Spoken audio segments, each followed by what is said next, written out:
जी नमस्ते, मैं राकेश। स्वागत है आपका यूट्यूब चैनल एजुकेशन मोड 1 पे। यदि आप लोगों ने इससे पहले वाला वीडियो देखा होगा तो उस वाले वीडियो में हम लोगों ने राजनीति विज्ञान से संबंधित कुछ इम्पोर्टेंट क्वेश्चंस को डिस्कस किया था। सभी क्वेश्चन इम्पोर्टेंट व सिलेक्टेड थे। यदि आप किसी भी एग्ज़ाम की तैयारी करते हो, खास करके जो सीटेड हो गया, एस्टेट हो गया, इन सभी एग्ज़ाम के लिए काफ़ी ज़्यादा मोस्ट इम्पॉर्टेंट वीडियो हो सकता है आपके लिए। तो आइए आज के इस वीडियो को ध्यान से देखिएगा आप। सभी क्वेश्चन इंपॉर्टेंट व मेरे द्वारा सिलेक्टेड है। साथियों, जैसा कि मैं आपको हर एक वीडियो में बताता हूँ कि वीडियो में जितने भी क्वेश्चंस होंगे, इन सभी क्वेश्चंस में से आपने कितने क्वेश्चंस को सही किया है, इसका जवाब आप हमें अंत में कमेंट सेशन में अपना कमेंट शेयर करेंगे। और अगला किस टॉपिक से संबंधित आपको वीडियो चाहिए, आप हमें यह भी कमेंट कर सकते हैं।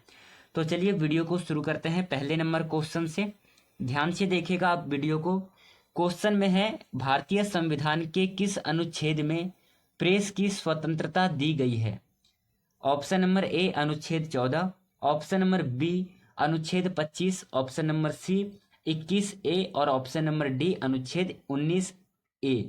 तो बताइए, भारतीय संविधान के किस अनुच्छेद में प्रेस की स्वतंत्रता दी गई है?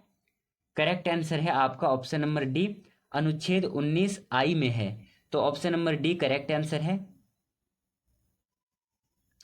चलिए अगला क्वेश्चन देखेंगे। नेक्स्ट क्वेश्चन है, मौलिक अधिकार के अंतर्गत कौन सा अनुच्छेद बच्चों के शोषण से संबंधित है? बताइए क्या हो जाएगा सही आंसर। आपको बताना है कि जो मौलिक अधिकार है उसके अंतर्गत ऐसा कौन सा अनुच्छेद है जो कि बच्चों के शोषण से संबंधित है। करेक्ट आंसर होगा इसका ऑप्शन नंबर डी, अनुच्छेद 24 जो है ये मौलिक अधिकार के अंतर्गत अनुच्छेद 24 बच्चों के शोषण से संबंधित है। Option number D correct answer है। तीसरा क्वेश्चन है, कौन से अनुच्छेद के अंतर्गत भारत का सर्वोच्च न्यायालय नागरिकों के मौलिक अधिकारों की रक्षा करता है? मतलब कि भारत का सर्वोच्च न्यायालय नागरिक के मौलिक अधिकारों की रक्षा करता है। कौन सा अनुच्छेद है? तो जैसे कि मैंने आपको ऊपर बताया था कि अनुच्छेद जो 32 है वो भारत का सर्वोच्च न्यायालय जो है उसके नागरिक जो है उसके मौलिक अधिकारों की क्या करता है, रक्षा करता है। और डॉक्टर भीमराव अंबेडकर ने अनुच्छेद 32 को ही संविधान को आत्मा इस नाम से संबोधित किया था। ये मोस्ट इंपॉर्टेंट हो सकता है एग्जाम के लिए, इसे आपको ध्यान से याद करना है। चलिए अगला क्वेश्चन देखेंगे। चौथा क्वेश्चन है, भारतीय संविधान के किन अनुच्छेदों में राज्य के नीति निर्देशक तत्वों का उल्लेख है? आपसे कहा गया है कि राज्य के नीति निर्देशक तत्वों का उल्लेख किस अनुच्छेद में है? सही आंसर है आपका ऑप्शन नंबर सी, अनुच्छेद 36 से 51। इसमें जो अनुच्छेद है इसमें राज्य के नीति निर्देशक तत्वों का उल्लेख है। Option number C right answer है। नेक्स्ट क्वेश्चन है, 42वें संशोधन द्वारा संविधान के किस अनुच्छेद में मौलिक कर्तव्यों को जोड़ा गया है? आपसे पूछा गया है कि जो 42वां संविधान संशोधन है उसके द्वारा मौलिक कर्तव्य को जोड़ा गया है, किस अनुच्छेद के द्वारा जोड़ा गया था? तो इसका सही आंसर होगा ऑप्शन नंबर बी, 51 ए। इस अनुच्छेद के द्वारा मौलिक कर्तव्य को जोड़ा गया है। चलिए अगला क्वेश्चन देखेंगे, ध्यान से देखिएगा क्वेश्चन को। नेक्स्ट क्वेश्चन है, संविधान के किस अनुच्छेद में यह अंकित है कि इंडिया अर्थात भारत का एक संघ होगा? भारत का एक संघ होगा, ये किसमें कहा गया है? तो यदि आप लोगों ने संविधान को पढ़ा होगा तो उसमें पहला ही अनुच्छेद है जिसमें कि ये बात कही गई है कि भारत जो है भारत का एक संघ होगा। Option number A correct answer है। चलिए अगला क्वेश्चन है, धर्मनिरपेक्षता का अर्थ क्या है? धर्मनिरपेक्षता जो शब्द है इसका अर्थ क्या है? राज्य सरकार सभी धर्म के खिलाफ है, या फिर राज्य सरकार द्वारा एक धर्म को स्वीकार किया गया है, या फिर राज्य सरकार द्वारा किसी धर्म को स्वीकार नहीं किया गया है, उपर्युक्त में से कोई सा नहीं। तो धर्मनिरपेक्षता का शाब्दिक सा अर्थ होगा कि वह राज्य सरकार जो कि किसी भी धर्म को स्वीकार नहीं करता है। मोस्ट इंपॉर्टेंट क्वेश्चन है। Option number C right answer हो जाएगा आपका। धर्मनिरपेक्षता का जो अर्थ है वह होगा कि राज्य सरकार द्वारा किसी भी धर्म को स्वीकार नहीं करना। चलिए अगला क्वेश्चन देखेंगे। नेक्स्ट क्वेश्चन है, निम्नलिखित में से कौन सा शब्द भारत के संविधान की उद्देशिका नहीं है? नीचे आपको 4 शब्द दे रखे हैं, समाजवादी, पंथ निरपेक्ष, प्रभुत्व संपन्न। जो गलत होगा वो होगा ऑप्शन नंबर डी, लोक कल्याण जो है ये भारत के संविधान संशोधन भारत की जो संविधान है उसका उद्देशिका नहीं है। Option number D correct answer है।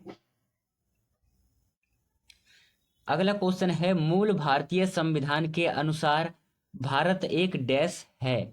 क्या है डैश में क्या आएगा? आपका आंसर क्या होगा? करेक्ट आंसर होगा इसका प्रभुत्व संपन्न, लोकतंत्रात्मक और गणराज्य। भारत एक प्रभुत्व संपन्न, लोकतंत्रात्मक और गणराज्य है। So option number A correct answer है। चलिए नेक्स्ट क्वेश्चन है, संविधान के अंतर्गत भारतीय लोकतंत्र के आदर्शों को हम कहाँ देख सकते हैं?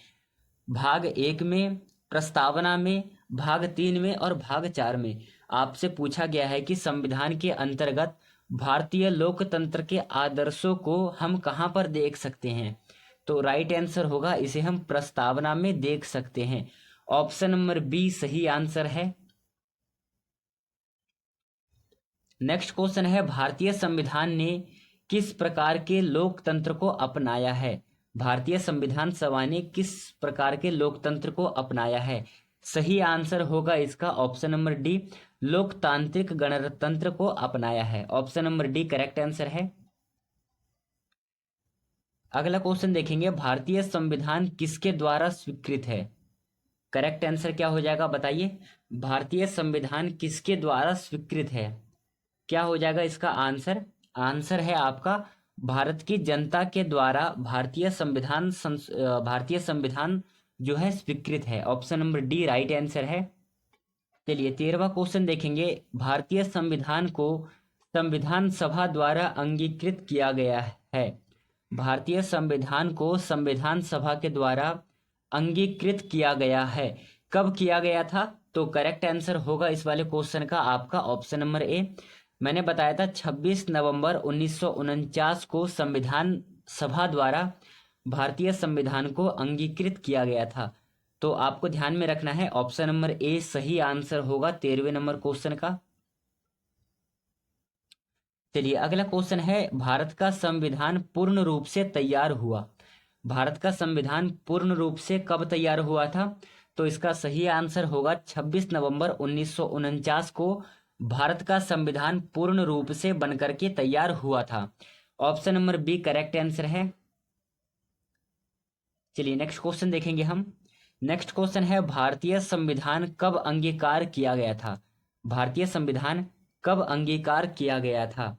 तो बताइए कब अंगीकार किया गया था? सही आंसर है ऑप्शन नंबर सी, 26 नवंबर 1949 को भारतीय संविधान अंगीकृत किया गया था। Option number C right answer है। चलिए नेक्स्ट क्वेश्चन देखेंगे हम। 16वां क्वेश्चन है, निम्नलिखित में से किस तिथि को भारतीय संविधान लागू किया गया था? भारत का जो संविधान है किस तिथि को लागू किया गया था? तो आपको पता है कि जो भारत का संविधान है 26 जनवरी 1950 को लागू किया गया था और इसे बनने में कितना समय लगा था? 2 साल 11 महीने और 18 दिन का समय लगा था इसे बनने में। तो option number A right answer है। ध्यान में रखिएगा आप क्वेश्चन को।